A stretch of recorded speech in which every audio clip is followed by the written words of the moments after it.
আলামিন বলেন আমার ইবাদতের সাথে কাউকে শিরিক করা যাবে না। আমার বন্ধুগণ, আল্লাহ রাব্বুল আলামিন বলেন কোন বান্দা যদি আমার সাথে সাক্ষাৎ করতে চায় তাহলে তার দুইটি কাজ করা লাগবে। দুইটা কাজ যদি কোনো ব্যক্তি করে তাহলে আল্লাহ পাকের সাথে তার সাক্ষাৎ হয়ে যাবে। কয়টা কাজ? পর্দার অন্তরাল থেকে যে মা বোনেরা মাইকের আওয়াজ যত দূর পর্যন্ত যাচ্ছে, যারা আমার আওয়াজ শুনতে পাচ্ছেন, দুইটি কাজ করলে কিয়ামতের ময়দানে আল্লাহ পাকের সাথে সাক্ষাৎ নসিব হবে।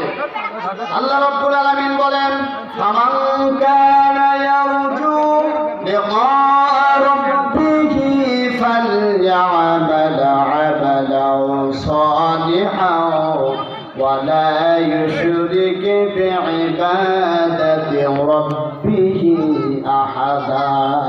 আল্লাহ পাক বলেন কেউ যদি তার রবের সাথে সাক্ষাৎ করতে চায় তাহলে তাকে দুইটি কাজ করা লাগবে। এক নাম্বার কাজ হলো ফামান কানা ইয়ারজু লিকা রাব্বিহি ফালইআমাল আমালান সালিহান, তাকে ভালো ভালো কাজ করা লাগবে, নেক কাজ করা লাগবে। এবং দুই নাম্বার কাজ হলো আল্লাহ পাকের ইবাদতের সাথে কাউকে শিরিক করা যাবে না। কথা বলেন ঠিক না বেঠিক? শিরিক করা যাবে। শিরিক হচ্ছে মহাপাপ। যারা শিরিক করে আল্লাহ পাক তাদের জন্য জান্নাত হারাম করে দিয়েছেন। এই জন্য ইবাদতের ক্ষেত্রে শিরিক করা যাবে না। সম্মানিত